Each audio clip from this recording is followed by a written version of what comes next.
Oh boy, oh no, no, let's not start with the request. We'll get really, really ugly. Because inevitably somebody will yell out, "Got to be true," and that will just really be it. Don't worry.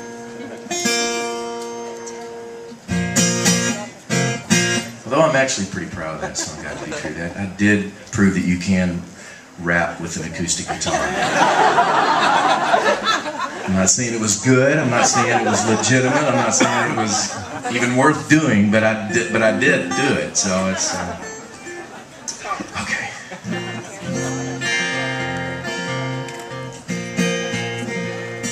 Well, you met these guys. I am the father of 6 children, and that is, as much as anything, defined the music and the art that I have been very privileged and blessed to get to create over these years. My oldest daughter Emily is 23, Caleb's 20. Emily and Caleb are married. Caleb just got married back in May to his 4th grade sweetheart, and so it's wonderful. They're so in love, it's kind of gross and sickening, but it's good. It's all good and wonderful, and she's amazing. And then we have Will is 18, and we have 3 amazing miracles that came to our family through the miracle of adoption.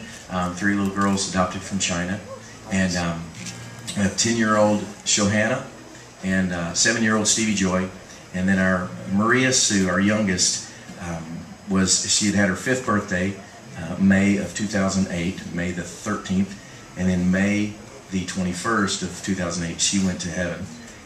Went to be with Jesus as a result of a tragic accident, and yet she has definitely left her mark on me and on so many in her 5 years, and she left her mark on this guitar, in fact, and that's part of what makes this guitar so special for me. All of my songs have been inspired over the years by my family, and obviously my faith, and the thing that compels me and inspires me to create art and make music, you know, is my faith and God's faithfulness in my life all these years, the giver of music and the giver of these gifts, and this wonderful thing that we celebrate throughout these halls. And I think that's music sometimes going on there. It's hard. There's a lot of music going on in these rooms, I noticed, in this thing, and it's real interesting when it all gets put together. It's kind of a little maddening walking through some of those hallways, but hearing all the different things happening. But my youngest daughter has inspired one of my favorite songs, and real quickly, I have to tell this story because this song is real special and is part of this guitar, really. Stevie Joy and Maria, one night I was trying to get them in bed, and I'll do this real quick because I know we have limited time, but you got to hear a little bit of the story just to fully appreciate this. And they were 3 at the time, so my job of trying to get them in bed and get them a bath quickly, because I had work to get back to and songs to go write and finish, because I had a big meeting coming up for an album I was working on.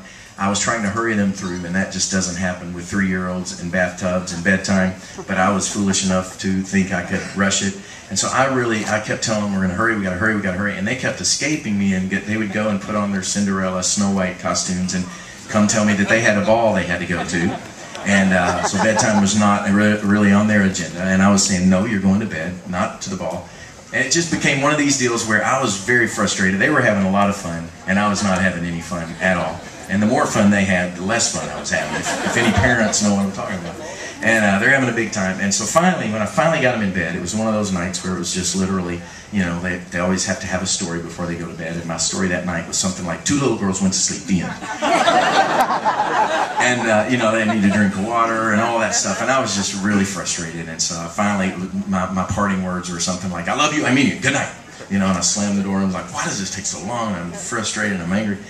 And I go to my studio, and I'm supposed to now write songs, and, you know, for me, it's usually something to do with, you know, writing these songs about God's love, and I don't feel like I'm in a very good place to write this kind of song right now, and I start to think about my oldest daughter, Emily, and who is now grown and at college at the time at Baylor University, And I realized how quickly she grew up, and I'm thinking, I should know better. You know, I know because I've had the privilege of children who've grown, and now we're getting a chance to try and correct some of our mistakes the first time around with these little ones. And you know, I just missed this moment. I feel like that was a very wonderful gift that I had, and I really blew through it. So I sat there with this very heavy heart and thinking, I don't want to do this over and over again, because that's my tendency. And I see it real clearly right now. So I'm going to do what I usually do when I don't want to forget something. My little notes on the refrigerator door in my life are songs that I write. That's how I remember things. And so that night I wrote this song.